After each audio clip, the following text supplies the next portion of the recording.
Nasapul sa video ang pang-hold up sa isang babae sa Eskinita sa Taguig. Biglang nanutok ng barilang sospek na nakauniforme ng motorcycle taxi. Pag-amin ng barangay, hindi raw yan ang unang beses na may na-hold up sa lugar. Nasa frontline balitang yan si Gary De Leon. Mag-aalas 6 ng umaga kahapon nang dumaan sa Daya Street sa Barangay Pembo, Taguig ang babaeng ito.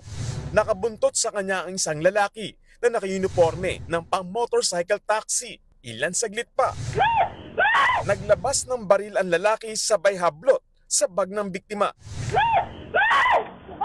Nagpumiglas ang nagulat na babae. Nadapa pa siya at nahulog sa hagdan. Ang hold-upper naman, pinulot pa ang nahulog na cellphone ng biktima. Saka umalis tangay ang mga gamit na iwang nagsisisigaw ang babae.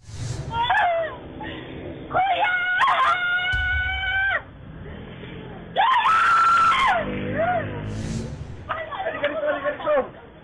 May mga lumabas naman para sumaklolo pero hindi na nila naabutan ng hold-upper. Dito sa lugar na to nangyari yung pang-hold up ng rider sa babae. Madilim at masikip ang lugar na to at may hagdanan pa. Kaya wala nang nagawa ang babae kundi umiyak na lamang at tawagin yung hold-upper para ibalik sana ang kanyang gamit. Sa investigasyon ng barangay, pauwi na sa boarding house niya ang babae mula sa trabaho nito sa BGC. Nadaanan daw ng babae ang isang rider sa gilid ng Eskinita na hindi naman niya pinansin.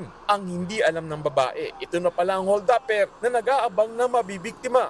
Natangay ng suspect ang bag na may lamang mga gadget at wallet at cellphone.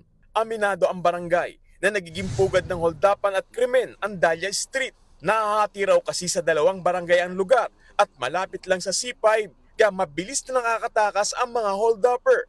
Kami naman sa barangay hindi po nagkukulang sa kaka-request na tauhan po yung area na yan dahil a few months nagkaroon po tayo dyan, may nahuli po tayo ng isang snatcher dyan. Hindi na nagbigay ng pahayag ang babaeng nagpa-blatter na sa pulis at barangay. Sinubukan naming makapanayam ang motorcycle taxi company na suot ng uniforme ng suspect pero hindi sila nagbigay ng pahayag dahil wala para patunay na miyembro nila ang nakunang nagnakaw. Nagbabacktracking na rin sa mga CCTV ang mga otoridad. Nagbabalita mula sa frontline, Gary De Leon, News 5. Mga kapatid, Julius Babaw po. Iba na ang may alam at may pakialam sa panahon ngayon. Para sa frontline ng mga balita, mag-follow at mag-subscribe sa social media pages ng News 5.